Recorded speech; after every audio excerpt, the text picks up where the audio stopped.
Bismillahirrahmanirrahim. Assalamu alaikum to all our viewers. This is our educational channel. I am Dr. Asad, and in this lecture we will discuss another very important aspect of bioenergetics, that is chapter 11 of pre-medical first year biology, where we will highlight what is the concept of spectrum of light and what is action spectrum. So by the end of this lecture, you should be able to understand the concept of spectrum of light, what are the different absorption wavelengths for each pigment, and how we can measure these wavelengths that are absorbed by each of the pigment that are present within the plant. Finally, we will also compare through a graphical representation that how action and the absorption spectrum, either they are different from each other or what are the similarities within both these graphs. So we will start off with this lecture with the concept of spectrum of light, that are the electromagnetic radiations that are emitted from the light source that can be detected by the human eye. Okay, the spectrum of light, basically it is that band of the electromagnetic radiations from the light that can be seen by human eye in different colors. ठीक है, तो 7 colors obviously इसमें exist करते हैं. So that is specifically the band of those electromagnetic radiation that is visible to the human eye. Absorption wavelength की अगर हम बात करें तो इसमें हम फोकस करते हैं उस वेवलेंथ को that are absorbed by the chlorophyll. ठीक है, तो विजिबल लाइट स्पेक्ट्रम क्या होता है कि visible light spectrum is the portion of the light that is visible to us, और उसकी भी एक स्पेसिफिक वेवलेंथ है that you can see over here, that is 380 to 750 nanometres. ठीक है, इसमें से 430 एंड 760 वेवलेंथ की जो हमारे पास लाइट का पोर्शन होता है that consist of blue and the red wavelength. ठीक है, this is absorbed specifically bye the chlorophyll. ठीक है, that is the light energy that is converted into the chemical one. ठीक है, तो यहाँ पे हमने एब्जॉर्प्शन स्पेक्ट्रम में एक तो ये डिस्कस किया है कि कौन सी स्पेसिफिक वेवलेंथ जो हैं that are absorbed by the chlorophyll. उसके अलावा we have just taken an idea which portion of light wavelength we can see actually. ठीक है, तो ये value जो है for carotenoids that are accessory pigments, that is different, that we will cover up later under the heading of the action spectrum. So we can define this absorption spectrum as the specific color spectrum of light that are absorbed by a specific pigment of the leaf that is present in the leaf. ठीक है, obviously ये concept तो हम cover कर ही चुके हैं कि जो pigments होती हैं तीनों, chlorophyll A, B and the carotenoids, they are present within the chloroplasts that are a very important component of the mesophyll cells present in the leaf. ठीक है, तो जो specific light का color spectrum वो absorb करते हैं, that is what we call the absorption spectrum. Now in order to understand the absorption spectrum, we have a graph in between the absorption percentage and the wavelength of light that is absorbed. ठीक है, सो दो हमने यहाँ पे pigments रखी हैं, तीसरे का भी ग्राफ हम यहीं पे ड्रॉ करेंगे. तो क्लोरोफिल ए एंड बी का हमने देखना है क्वांटिटेटिवली कि कितनी परसेंटेज लाइट जो है ये किस वेवलेंथ इंटेंसिटी की जो है वो एब्जॉर्ब करते हैं. ठीक है, so spectrophotometer is basically used and then we can detect the maximum absorption in form of different peaks. So this yellow line, it shows the chlorophyll A spectrum absorption और chlorophyll B is the blue one. तो यहाँ पे अब हम range देख लेते हैं कि राउंड अबाउट 430 से लेके तकरीबन 670 to 680 जो है यहाँ पे इस रेंज के दरमियान हमें मैक्सिमम एब्जॉर्प्शन नज़र आ रही. अब हम डिफरेंट पिगमेंट्स को देख लेते हैं कि जो क्लोरोफिल A है इसकी फर्स्ट पीक हमें नज़र आती है somewhere in between this violet and blue color, and that range is somewhere in the 430. ठीक है, यहाँ पे ये पीक जो है वो इनिशिएट हो रही है। ठीक है, तो ये एक वेवलेंथ है that is absorbed by the chlorophyll A that is 430 nanometre, and then we can see another peak over here somewhere around 670, almost it's 662 जो है that is the precise measurement।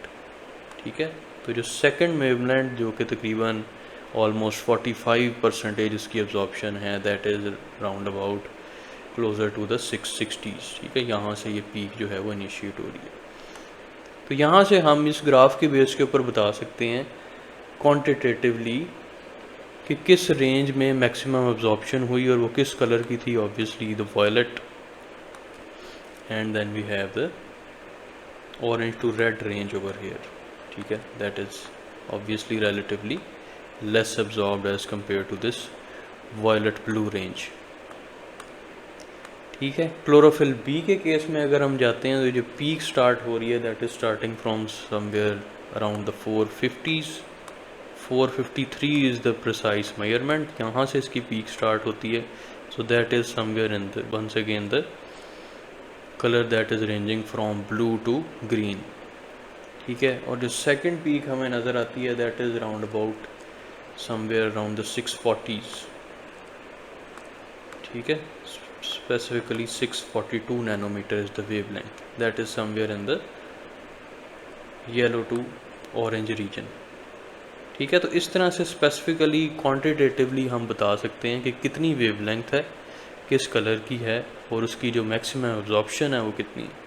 तो यहाँ पे हम कह सकते हैं कि जो मैक्सिमम वेवलेंथ एब्जॉर्ब होती है in case of chlorophyll A that is between violet to blue colour ranging from around about 430 nanometer.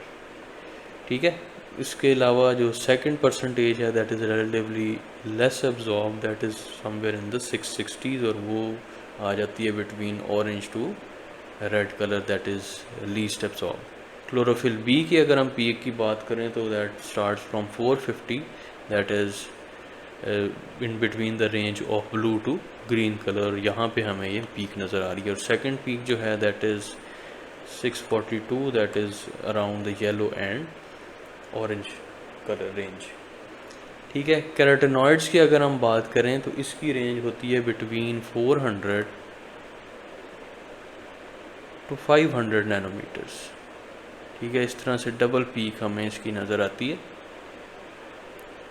ठीक है, तो हम यहाँ पे कह सकते हैं कि वायलेट टू ब्लू रेंज जो है that is best absorbed by the carotenoids. ठीक है, अब ये तो हमने देख लिया कि कैरोटेनॉइड्स या क्लोरोफिल ए बी जो हैं इनकी रेंज कितनी है। इसी तरह से एक एक्शन स्पेक्ट्रम होता है कि ड्यूरिंग फोटोसिंथेसिस ये ऑब्वियसली लाइट तो एब्जॉर्ब हो रही है लेकिन कार्बन डाइऑक्साइड की एब्जॉर्प्शन के साथ साथ इन कलर की एब्जॉर्प्शन रेंज क्या है that is going to be different, जो कि अभी हम नेक्स्ट ग्राफ में उसको कवर करेंगे। फिर एक और इसके बाद हमें इंपॉर्टेंट टर्म का आइडिया होना चाहिए that is the action spectrum that is the wavelength of light that is absorbed bye a pigment during the process of photosynthesis. ठीक है, तो जिसमें जो अब 3 पिगमेंट्स हमने पढ़ी हैं chlorophyll A B and the carotenoids, वो कौन कौन सी स्पेसिफिक वेवलेंथ एब्जॉर्ब करती हैं इनटू द प्लांट्स जिसकी वजह से फोटोसिंथेसिस जो है वो इफ़ेक्टिवली परफॉर्म होता है in presence of carbon dioxide and water. So those particular wavelength of lights are considered as the action spectrum.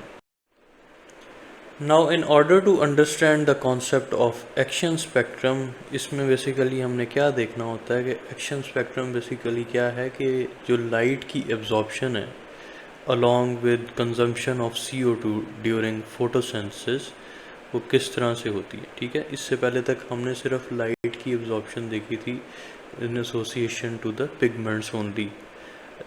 ठीक है, बजाय कि हम साथ बाकी फैक्टर्स को लेते हैं। ठीक है, तो यहाँ पे जो एक्शन स्पेक्ट्रम होता है उसमें हम देखते हैं कि ड्यूरिंग फोटोसिंथेसिस जबकि कार्बन डाइऑक्साइड भी यूटिलाइज हो रही है then what is the scenario of the wavelengths that are absorbed.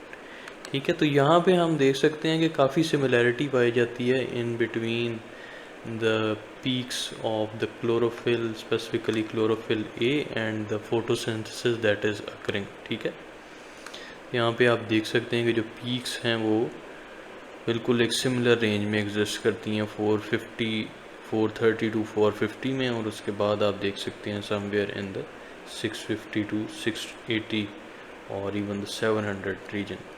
ठीक है, फ़र्क सिर्फ यहाँ पे आप पीक्स में देख सकते हैं कि जो ड्यूरिंग फोटोसिंथेसिस जो लाइट के कलर की अब्जॉर्प्शन है वो फ्रॉम 4 to 500 इवन 500 to 600 के दरमियान भी it is not as steep as we can see in case of the chlorophyll absorption. ठीक है, तो यहाँ पे हम कह सकते हैं कि जो फोटोसिंथेसिस की जो पीक्स हैं they are broader as compare to the peaks that we observed only in case of the absorption spectrum. यानी कि हम बता सकते हैं कि फोटोसिंथेसिस के दौरान जब ऑब्वियसली कार्बन डाइऑक्साइड का भी इनटेक हो रहा है तो उस दौरान जो हमारे पास फोटोसिंथेसिस अकर कर रहा है या उसमें जो वेवलेंथ एब्जॉर्ब हो रही हैं लाइट की, उनकी वेवलेंथ हमें ज़्यादा अचीव हो रही है, जिसकी वजह से ये जो हमारे पास पीक्स हैं that are broader as compare to the peaks that we have observed in case of the absorption spectrum over here. ठीक है, तो यहाँ पे हम कह सकते हैं कि राउंड अबाउट इन 500 to 600 की रेंज में भी there is certain absorption of light, that is the absorption of the green color in this spectrum. ठीक है, तो ये जो स्पेक्ट्रम है 5 to 600 के दरमियान this is for the green light. जबकि ये अगर हम सिंपल क्लोरोफिल की एब्जॉर्प्शन को देखें तो दैट इज़ नॉट देयर. ठीक है, देख सकते हैं कि ये एक तो पीक्स में भी डिफरेंस है, यहाँ पे पीक्स जो हैं ब्रॉड हैं, उसके अलावा जो ये वैली वाला area that is in between the two peaks वो भी बहुत कम है इन केस ऑफ फोटोसिंथेसिस. ठीक है, जबकि अगर हम सिर्फ क्लोरोफिल की बात करें तो यहाँ पे आप देख सकते हैं कि वैली वाला पोर्शन इट्स लार्ज, यानी कि मिनिमल एब्जॉर्प्शन हो रही होती है ग्रीन लाइट की. जबकि फोटोसिंथेसिस के दौरान हम देख सकते हैं कि 500 to 600 के दौरान there is a wavelength that is absorb. ठीक है, तो ग्रीन कलर की यहाँ पे हम कह सकते हैं कि जो एब्जॉर्प्शन है during photosynthesis that is simply greater. ठीक है, तो एक तो ऑब्वियसली पीक्स में कॉरस्पॉन्डेंस तो है, तो obviously chlorophyll it is justified कि chlorophyll is one of the photosynthetic pigments. But the difference जो यहाँ पे पीक में आ रहा है उसकी वजह ये है कि बाकी सारे जो हमारे पास पिगमेंट्स होती हैं क्लोरोफिल बी और इसके अलावा कैरोटिनॉइड्स वो भी डिफरेंट कलर्स ऑफ वेवलेंथ जो हैं उसको एब्जॉर्ब कर रही होती हैं. ठीक है, जिसकी वजह से ये थोड़ा सा जो पीक्स हैं फोटोसिंथेसिस की वो हमारे पास ब्रॉड हैं as compare to the peaks of only chlorophyll A.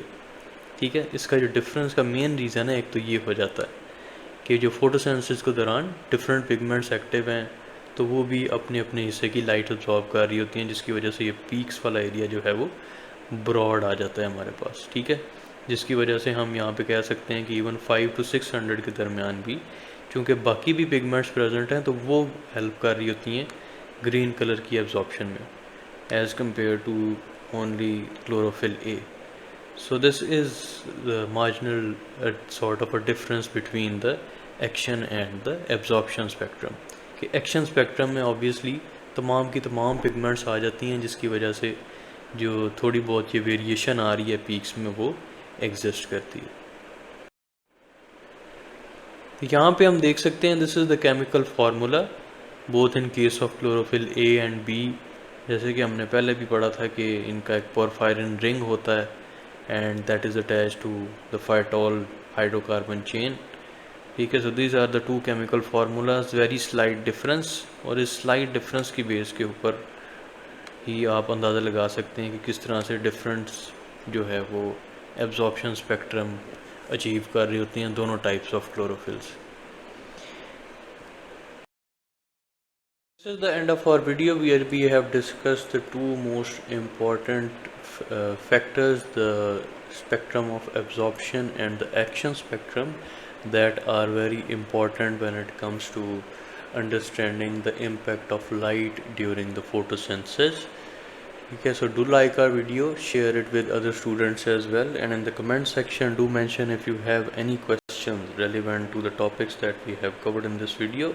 Finally, do not forget to subscribe to our channel and click the bell button so you can receive new video notifications on regular basis. Thank you very much.